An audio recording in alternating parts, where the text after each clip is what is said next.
ಧರ್ಮಸ್ಥಳ ಗ್ರಾಮ ಅಭಿವೃದ್ಧಿ ಯೋಜನೆಯು ಕುರುಬರಹಳ್ಳಿ ಗ್ರಾಮ ಪಂಚಾಯಿತಿಯಲ್ಲಿ ಪ್ರಾರಂಭಿಸಿರೋ ಶುದ್ಧ ಗಂಗಾ ಯೋಜನೆ ಸದುಪಯೋಗ ಪಡಿಸಿಕೊಳ್ಳಿ ಅಂತ ಚಿಕ್ಕನಾಯಕನಹಳ್ಳಿ ಶಾಸಕ ಸಿಬಿ ಸುರೇಶ್ ಬಾಬು ಸಲಹೆ ನೀಡಿದ್ದಾರೆ.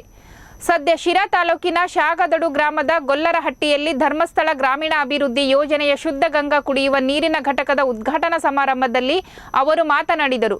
ಇನ್ನು ಶಿರಾ ತಾಲೂಕಿನಲ್ಲಿ ಅಂತರ್ಜಲ ಮಟ್ಟ ದಿನೇ ದಿನೇ ಕುಸಿಯುತ್ತಿದೆ. ಅಗತ್ಯ ಪ್ರಮಾಣಕ್ಕಿಂತ ಹೆಚ್ಚು ಫ್ಲೋರೈಡ್, ನೈಟ್ರೇಟ್, ಆರ್ಸೆನಿಕ್ ಮತ್ತಿತರ ಅನುಪಯುಕ್ತ ಖನಿಜಗಳು ಸೇರಿ ಕೊಳವೆ ಬಾವಿಗಳ ನೀರು ಅಶುದ್ಧವಾಗಿದೆ. ಹೀಗಾಗಿ ಜನರು ಫ್ಲೋರೈಡ್ ನೀರು ಕುಡಿದು ಅನಾರೋಗ್ಯಕ್ಕೆ ತುತ್ತಾಗುತ್ತಿದ್ದಾರೆ ಅಂತ ತಿಳಿಸಿದರು. ಇದಲ್ಲದೆ ಜನರು ಫ್ಲೋರೈಡ್ ನೀರು ಕುಡಿದು ಅನಾರೋಗ್ಯದಿಂದ ತಪ್ಪಿಸಲು ಧರ್ಮಸ್ಥಳ ಗ್ರಾಮ ಅಭಿವೃದ್ಧಿ ಯೋಜನೆಯು ಪ್ರಾರಂಭಿಸಿರೋ ಈ ಶುದ್ಧ ಗಂಗಾ ಯೋಜನೆ ಸದುಪಯೋಗ ಪಡಿಸಿಕೊಳ್ಳಬೇಕು ಅಂತ ಹೇಳಿದರು.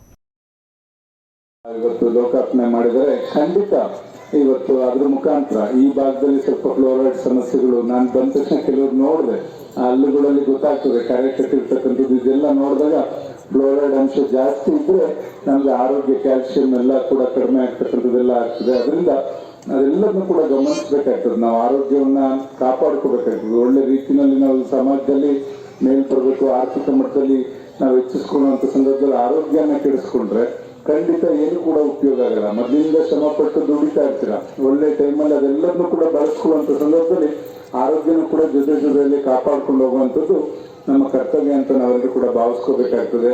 ನಾವು ದುಡಿತಕ್ಕಂಥದ್ದು ಏನಕ್ಕೆ? ನಾವು ಚೆನ್ನಾಗಿರ್ಬೇಕು, ನಮ್ಮ ಆರೋಗ್ಯ ಚೆನ್ನಾಗಿರ್ಬೇಕು, ನಮ್ಮ ಮಕ್ಕಳು ಚೆನ್ನಾಗಿರ್ಬೇಕು, ಅವ್ರ ವಿದ್ಯಾಭ್ಯಾಸ ಮತ್ತೆ ಅವ್ರ ಭವಿಷ್ಯ ಎಲ್ಲದನ್ನು ಕೂಡ ನೋಡ್ತೇವೆ. ಆ ಸಂದರ್ಭದಲ್ಲಿ ಇವತ್ತು ನಾವು ಯಾವ ಕಾಯಿಲೆಗಳು ಯಾವಾಗ ಆವರಿಸ್ಕೋದು ಅಂತ ನಮ್ಮ ಯಾರಿಗೂ ಕೂಡ ಗೊತ್ತಿಲ್ಲ. ನಾವು ನೋಡಿದ್ವಿ ಕಳೆದ 2 ವರ್ಷಗಳ ಕರೋನಾ ಸಂದರ್ಭದಲ್ಲಿ ನಾವು ನೋಡಿದಾಗ ಖಂಡಿತ ಮಾರಿ ಹಿಂದೆ ಪ್ಲೇಗ್ ಬರ್ತಾ ಇತ್ತು ಎಲ್ಲ ಹೇಳ್ತಾ ಇದ್ರು.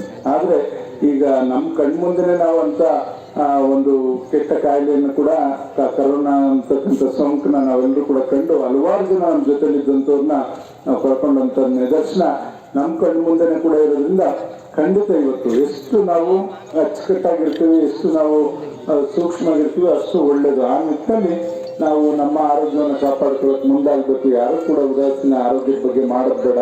ಅದರಿಂದ ಇವತ್ತು ಧರ್ಮಸ್ಥಳ ಸಂಘದ ಬಗ್ಗೆ ನಾವು ಯಾರು ಕೂಡ ಹೇಳ್ಬೇಕಾಗಿಲ್ಲ. ಅಲ್ಲಿ ಅತ್ಯುತ್ತಮವಾಗಿ ಇಂಥ ಸಂಘಗಳ ಮುಖಾಂತರ ಎಲ್ಲಾ ರೀತಿಯ ಒಂದೆಲ್ಲ ಮಾಡ್ತಾರೆ ಸಮಾಜದಲ್ಲಿ. ಧರ್ಮಸ್ಥಳದ ವೀರೇಂದ್ರ ಹೆಗ್ಗಡೆಯವರು ದಂಪತಿಗಳಿಬ್ಬರು ಕೂಡ ಇವತ್ತು ಉತ್ತಮ ರೀತಿಯಲ್ಲಿ ಇವತ್ತು ಸಮಾಜವನ್ನು ಕಟ್ಟಬೇಕು, ಸಮಾಜಕ್ಕೆ ಒಳ್ಳೆ ರೀತಿ ಇವತ್ತು ತಾವಂದ್ರು ನಿಮ್ಗೆ ಜವಾಬ್ದಾರಿ ಕೊಟ್ಟು ನಿಮ್ಗೆ ಸಂಘಗಳನ್ನ ರಚನೆ ಮಾಡಿ ಸಂಘದ ಮುಖಾಂತರ ಎಲ್ಲಾ ಚಟುವಟಿಕೆಗಳನ್ನು ಕೂಡ ಮಾಡಿರ್ತಕ್ಕಂಥ ಉದ್ದೇಶ ಇವತ್ತು ಸಮಾಜ ಒಂದು ಒಳ್ಳೆ ಹಾದಿನಲ್ಲಿ ಹೋಗ್ಲಿ ಅಂತಕ್ಕಂಥದ್ದು. ಅದನ್ನ ನಾವು ದುರುಪಯೋಗ ಯಾರು ಕೂಡ ಮಾಡ್ಕೋಬಾರ್ದು. ಒಂದ್ ಸಂಘದಲ್ಲಿ ಮತ್ತೆ ಇನ್ನೊಂದು ಸಂಘದಲ್ಲಿ ಇಂಥ ಸಮಸ್ಯೆ ಬಂದಾಗ ಸಾಲಗಳು ತಗೊಂಡ್ರೆ ತೀರ್ಸೋಕೆ ನಾವು ಶಕ್ತಿ ಇದ್ರೆ ತಾನು ಬಯಸ್ತೇನೆ. ಅದರಿಂದ ನೀವು ದಯಮಾಡಿ ಎಚ್ಚರಿಕೆಯಿಂದ ಇವತ್ತು ವ್ಯವಹಾರಗಳನ್ನು ಮಾಡಬೇಕಾಗ್ತದೆ.